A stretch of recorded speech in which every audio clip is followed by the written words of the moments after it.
You know, guys, I remember a time when a dollar, it could get you a cup of coffee.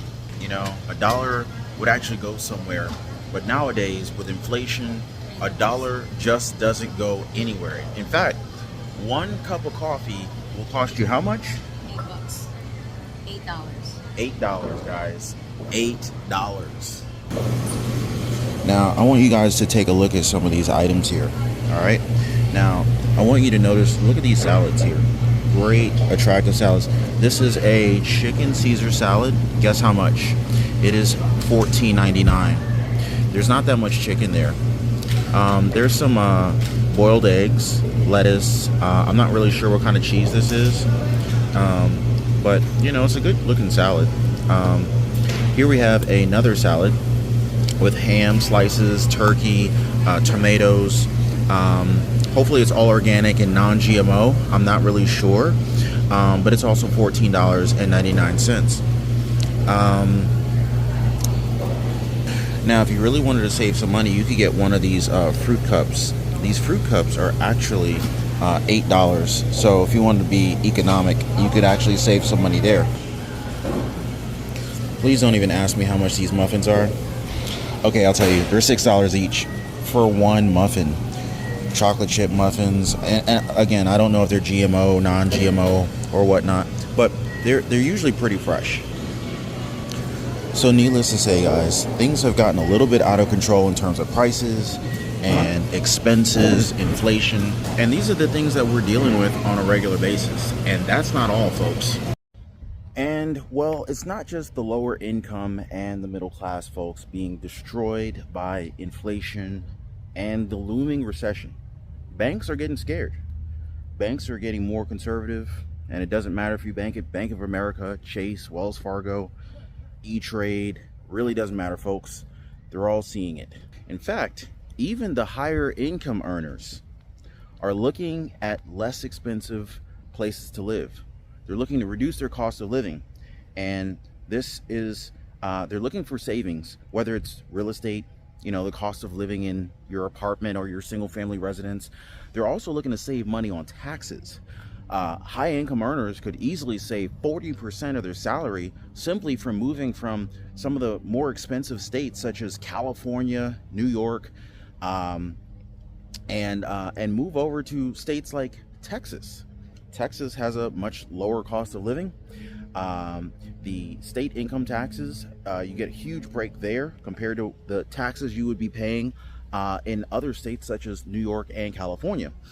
And that's not all.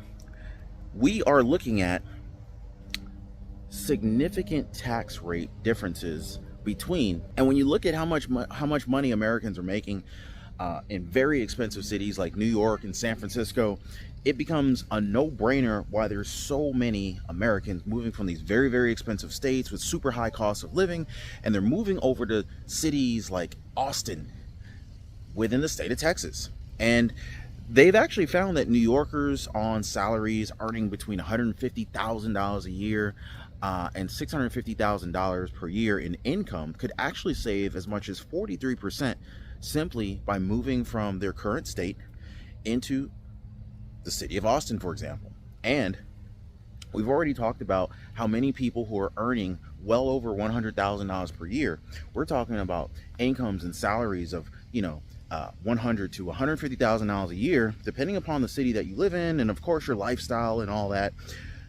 They're living paycheck to paycheck, folks. And so a person on a $650,000 annual salary, for example, and I know that's hard to imagine for some folks, but we do have a very diverse audience here in the channel. Some people are, you know, maybe making 50 grand a year. Some people may be making well over $1 million per year. But a person making, say, $650,000 salary, for example, could save anywhere from $258,000 simply by moving to a city like Austin, Texas. Now, this is because after accounting for tax and the cost of living, you'd only have $160,000 left in New York. But in Austin, you would have had $418,000 left. The tax rates in New York range anywhere from 37% to 45%. But in Austin, In Austin, Texas, it's anywhere between 27 and 35%. Now, this is a huge difference. I mean, just think about how much money you'd be saving in taxes that you could invest in your IRA or your 401k, maybe even invest in your existing business. Perhaps you're a business owner and you're saying to yourself, hey, we need to invest in inventory. We want to invest in different capital projects, that could ultimately yield greater rewards, certainly compared to just wasting that money on tax. And it's not just the high income earners. I mean, even if you're, look at the middle class. Who wants to waste money on taxes, right? I mean, you got property taxes eating you alive in many states, especially states like Florida. And don't even get me started if you're buying a condo or live in a condo in Florida, or if you live in a neighborhood or condo association, maybe a single family neighborhood with an HOA, your HOA is likely eating you alive as well. So wouldn't you like to save money on taxes or anywhere you can? I mean, heck, if I have a coupon for, anything that I'm buying in Walmart, Target, Kroger, or any grocery store for that matter, I want that savings. And most people completely ignore the fact that because, taxes come out of your paycheck automatically, most people don't even realize how badly they're getting screwed every single pay period. So it doesn't matter if you get paid every 2 weeks or once a week, you are likely getting destroyed by taxes. So why not try to alleviate those taxes by moving to a state where the state income taxes either are eliminated or are drastically reduced? I mean, I've even showed you guys the drastic difference in the price of groceries from store to store, whether it's Kroger, Walmart, Costco, the Dollar Tree, but even state to state. You could literally see drastic savings, remarkable savings, depending upon what state you're living in, right? So the same goes when it comes to taxes. I mean, me personally, I lived in New York for nearly 15 years, and the cost of living in New York is 122% higher than the national average. And it's even higher than some states, depending upon what state you live in. We're just talking about the national average. So, let's just say you happen to live in Alabama or South Carolina or, Mississippi, some states, Georgia, some states, it's even worse. The margin of how much more expensive New York is compared to those states is just drastically higher. So, and it makes simple things like, things that we all need, like the cost of milk, a haircut, a nice dinner, or even just lunch. Going to the gym can literally drain your income. So you really have to consider, and I think a lot of these states are going to have to reconsider their strategies, because more and more people are going to be migrating out of these states because the governments are driving them out. In fact, making $100,000 a year in New York, according to a recent study, it feels like you're making $36,000. And so imagine you have the buying power of $36,000, even though you only make $100,000. It's wild to say only making $100,000, but if you want to have the buying power of $100,000 in New York, you now, as of today, given the current CPI and inflation and all of that, you have to make $300,000 per year. I mean, heck, if you look at a lot of young professionals in New York, even young professionals, middle-aged people, families, middle class, people are getting pushed out of New York. And it's not just New York. I know I'm talking about New York a lot, but they're just a easy target. They're a great example to talk about this, right? But a simple fact of the matter is that wages are not keeping up. They're not keeping up with the increased costs, and rent prices, they're up by more than 13% in August of 2022. So wait till the numbers come out for August of 2023, and even though rents are up by 13%, would you believe that wages are actually down by 9%?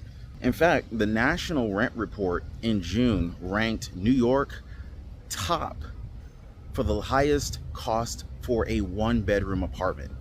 That's can you guys imagine that? $3,900 for a one-bedroom apartment. Meanwhile, San Francisco actually came in at a discount, believe it or not. San Francisco was only $3,000. I can't believe I'm saying only $3,000 a month for an apartment.